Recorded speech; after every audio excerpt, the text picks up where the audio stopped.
即係唔好話好叻啊，但係問題我同阿 Jack 都係一齊練拳嘅人嚟嘅。再睇翻呢一套嘢咧，又有另外一番體驗，又有另外一重嘅感悟。所以真係一套2011年嘅作品，到今日都仲係 applicable。環境令到佢要做一個壞人，因為某程度上，如果 Hugh Jackman 佢角色設定，佢唔係一個做一個咁衰嘅人呢，可能佢係第一個自殺嘅人嚟。即係你話聽落去係咪好似好 cliche 咧？但係呢個世界嗱，橋唔怕舊，最緊要受，係咪先？我受，我好受。其實呢啲經歷我都試過，有啲位好似爭啲贏，但係輸咗俾個命運咁樣。呢個其實係 overcome 中年危機嘅係啦，一個所以我電影作品。尋晚睇我係好耐冇流淚啦，我都睇到隻眼濕濕嘅我。你真係好好彩，有一個咁靚嘅女仔啊，又係同佢識於微時。你最緊要一樣嘢，你佢仲要諗下曾經出去搞大咗第二條女個肚，都仲肯 take care 佢喎。你呢個生你埋仔。你喺邊度揾啊？係咪先？電影啊！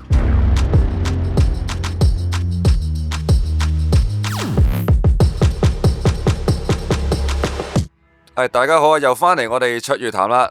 我哋上一集講緊咩戲啊？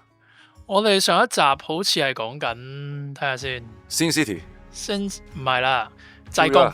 濟公啊，係喎！我哋原來不知不覺又嚟咗咁多集，都開始有唔記得啦，係一個好事嚟嘅，因為代表我哋係不停咁樣更新，不停創作。咁我哋今日套戲呢，就係阿夏東推介俾我睇嘅，雖然我都睇過，但係我冇諗過又會攞翻出嚟講嘅。但係我重溫之下呢，我尋晚錄節目之前再睇一次呢，我竟然好耐冇試過自己人睇戲無端端睇到眼濕濕喎，竟然係。係啊，真係眼濕濕。其實咁嘅近排呢，即係呢一集節目出街嘅時候呢，其實大家都相信應該都有睇過，即係Brad Pitt 近來嗰套F1 啦，係嘛？又或者大家可能話會睇翻好多一啲即係一啲舊片啊，即係 Rocky 啦，好多大家都會睇嘅嘢。我成日都有諗就係話，唉，到底其實呢個時代，我好似好耐未睇過一套令到我感動嘅作品啊！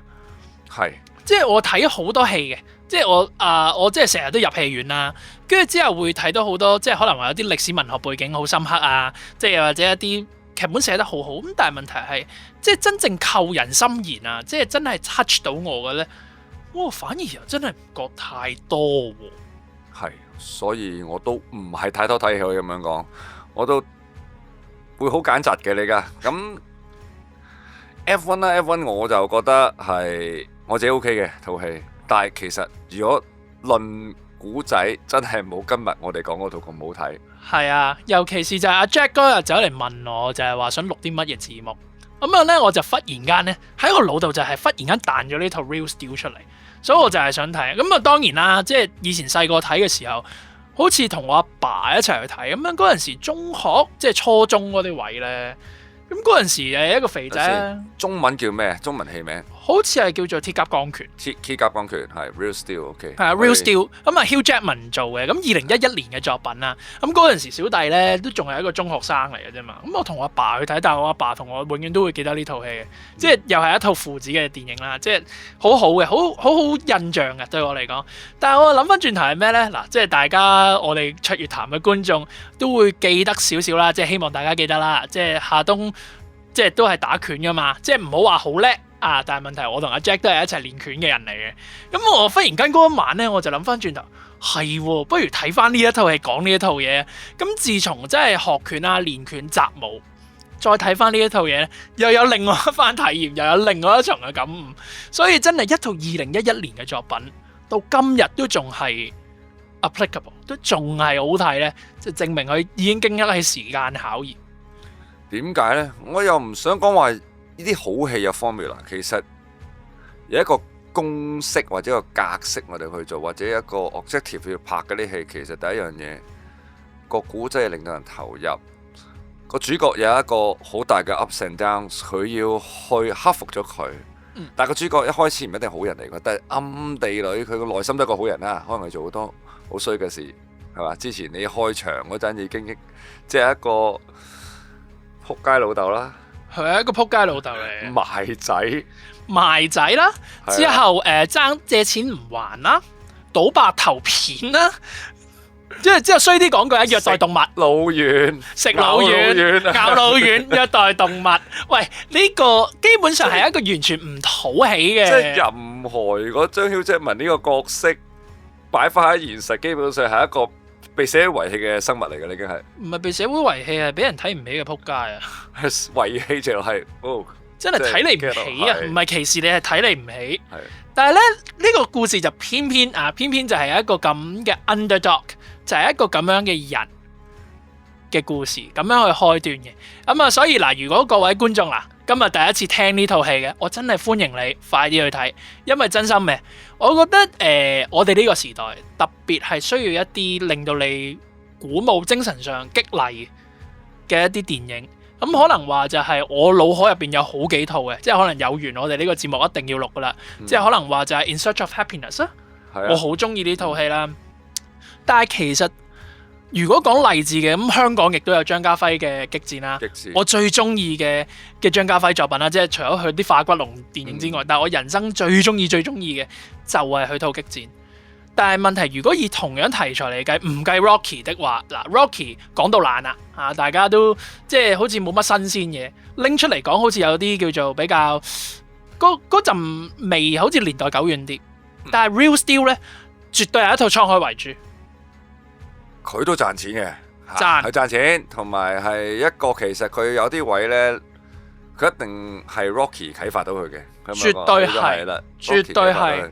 咁嗱，可能有人未睇過，我哋就呢套戲其實係講拳擊，但係我哋係用將來個世界觀咧，戲入邊嘅世界觀其實係講將來人已經唔落場格鬥啦，唔落場打咧，因為太殘忍啦。但係觀眾係中意睇啲好刺激嘅嘢，咁人嘅身體落去做唔到噶嘛，咁咩人做啊？機械人啊！即係我哋依家好似呢個時代咁，我哋唔想做嘅嘢，俾邊個做？AI 係啊，就係咁樣。嗱，咁其實都可以講翻少少背景資料啦。阿 Jack 係講得啱嘅。咁呢一套嘢其實係2011年拍緊，想像緊嘅係幾時呢？係2020年嘅時間啦。咁嗰陣時佢就想像緊就係可能話，即係電話已經唔再係一嚿實體嚟㗎啦，可能係一個即係投影出嚟嘅。咁但係其實點解會係咁樣呢？其實大家都生存過喺嗰個日子㗎嘛。其實嗰段時間可能 iPhone 咧都仲未真係面世。又或者未普及智能電話呢一樣，智能電話普及嗰陣有第一代 iPhone 嘅人係好勁嘅，係啊，但係問題都唔係好 smart 嘅啫嘛。真正 kick off 係 iPhone 4先至係完全刷新我哋對電話嘅認知噶嘛。係啊。咁但係其實咧呢一套戲咧，亦都係咧就沿住一本咧1956年嘅小説去寫出嚟嘅，所以先至會有一個咁大嘅一個叫做 gap 啦，即係大家對想像中嗰樣嘢啦。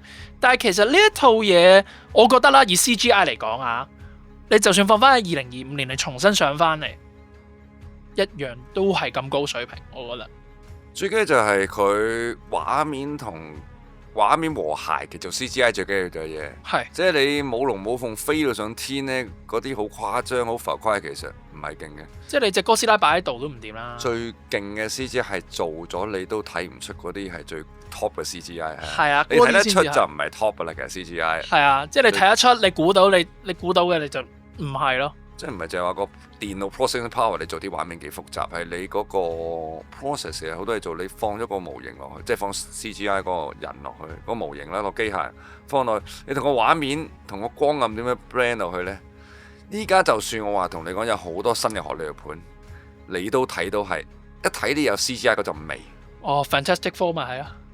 係啦，即係嗰啲其實你係叫做偷雞嘅，嗰啲即係超人咪係咯。對一個正式嘅 CGI artist 嚟講，嗰啲係偷雞嘢嚟嘅。係啊，做咗睇唔到，同現實 brand 入去先至係最高階嘅。係啦，咁同埋咁觀眾呢家咁觀眾接受咗，咁做嗰個梗係偷下懶嘅啦，係咁噶啦。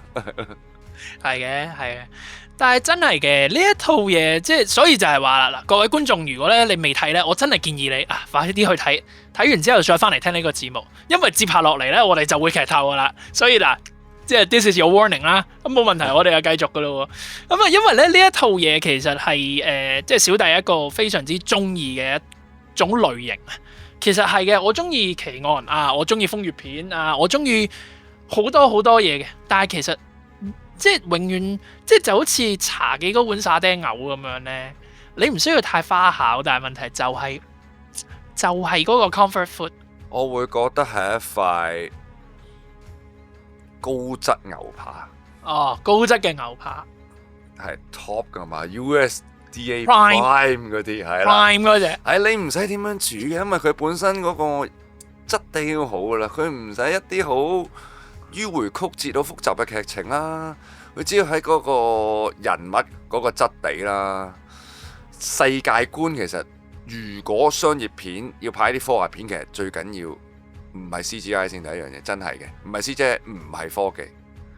嚟一個世界觀，佢個世界觀未話去到全世界，但係你已經見到一個將來世界嗰個情況發生咩事。咁就算我呢家睇，你都覺得自己帶咗另一個世界。我可能佢話2022啫，可能2020啊，佢套戲講，但係可能我心目中睇到，喂，原來可能2040年會係咁樣嘅喎。其實絕對有可能㗎。所以呢樣嘢係任何觀眾任何時間睇都投入到嘅，呢套戲係。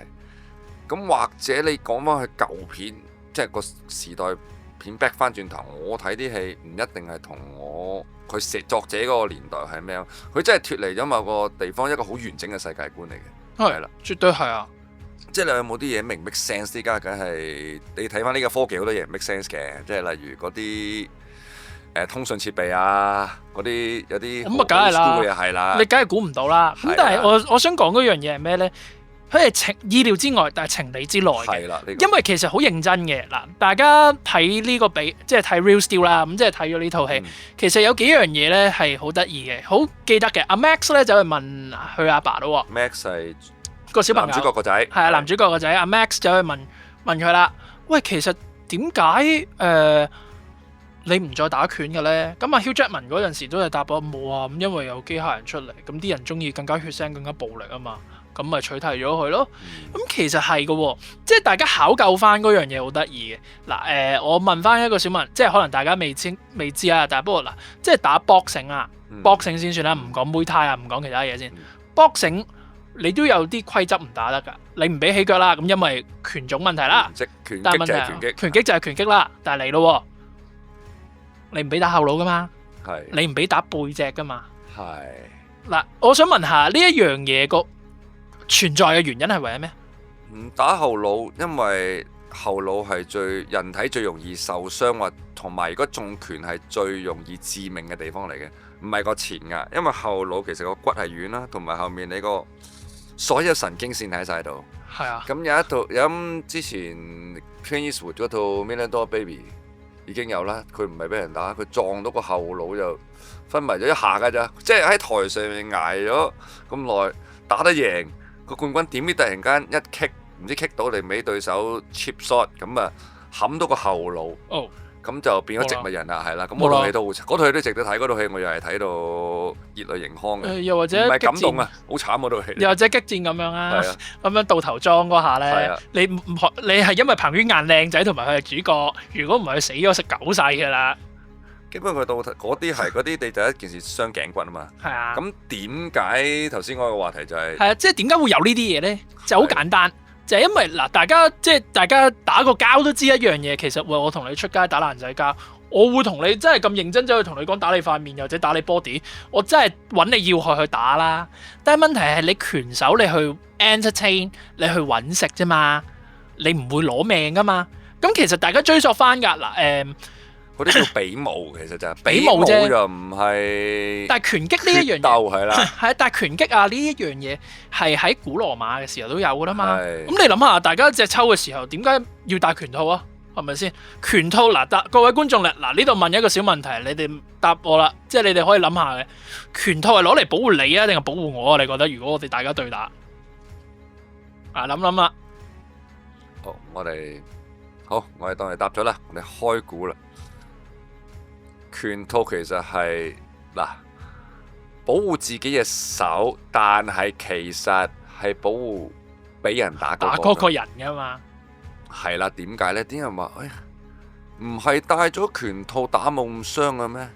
唔係，戴咗拳套打會打得傷啲，因為如果我係赤手空拳打人嘅話，我需要就要到力去出拳，因為我全力去打落一個頭骨度嘅時候。我隻手其實仲傷嘅，因為反作用力骨細，頭骨係最硬嘅，係咪啊？我打可能你冇事，係嘛？打人其實我隻手。